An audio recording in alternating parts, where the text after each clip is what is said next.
చాలా అంటే చాలా బాగుంది సినిమా అయితే మాత్రం చాలా బాగుంది. కానీ ఓ తోపు తురుమని కాదు, అందరూ చూడొచ్చు, ఒక ఎంజాయ్ చేస్తారు అన్నట్టే. కానీ బ్లాక్ బాస్టర్ హిట్ అని నేను చెప్పను. సినిమా అయితే పర్లేదు. ఆ రాము గారి ఎనర్జీ కానీ, డైలాగ్స్ కానీ, డ్యాన్స్ కానీ, ఆ సిక్స్ ప్యాక్ కానీ ఎవ్రీథింగ్ చాలా బాగుంది. అలాగే లిప్ లాక్లు కానీ ఎవ్రీథింగ్ ఓకే.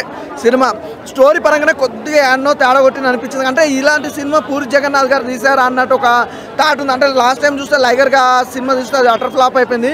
ఈ సినిమా గట్టి కొడుతుంది అనుకుంటున్నాం, కానీ ఆ ఎనర్జీ లెవెల్ అనేది సినిమాలో నాకు కనపడలేదు. ఆలి గారి కామెడీ కూడా, టైమింగ్ సెన్స్ కూడా ఓకే, సూపర్గా ఉంది. ఎవ్రీథింగ్ బాగుందన్న. అంటే ఎక్కడో కొద్దిగా తేడా కొట్టింది. అంటే ఇస్మార్ట్ శంకర్తో చూసిన తర్వాత ఈ సినిమా ఇస్మార్ట్ శంకర్ 2 అనేది అంతగా ఎక్కలేదు జనాలకి. మాత్రం ఓవర్ యాక్షన్ కాదు, కానీ అసలు ఆ కామెడీ కొద్దిగా అక్కడక్కడ సెట్ కాలేదు అనిపించింది అన్న. ఆ గెటప్ కానీ ఆ కామెడీ అనేది కూడా ఏదో సెట్ చేసినాం, కామెడీ పెట్టాలి అని ఆలిగారిని పెట్టినట్టు అనిపించింది. కానీ అంత ఎనర్జీ లెవెల్ అయితే ఏం లేదు కామెడీలో కూడా. హీరో విలన్ గురించి చెప్పాల్సిన అవసరం లేదు. విలన్ అయితే ఏ మాత్రం తగ్గలే భయ్యా.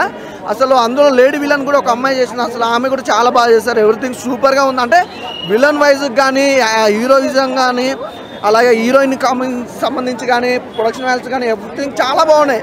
కాకపోతే స్టోరీ పరంగానే కొద్దిగా అక్కడ ఏదో డల్ కొట్టింది. పూరి జగన్నాథ్ గారు కొద్దిగా డల్ అయ్యారు అనిపించింది. కానీ సినిమా మాత్రం ఓవరాల్గా పర్లేదు, బాగుంది. డబల్ స్మార్ట్ మూవీ అయితే నాకైతే చాలా బాగా నచ్చింది.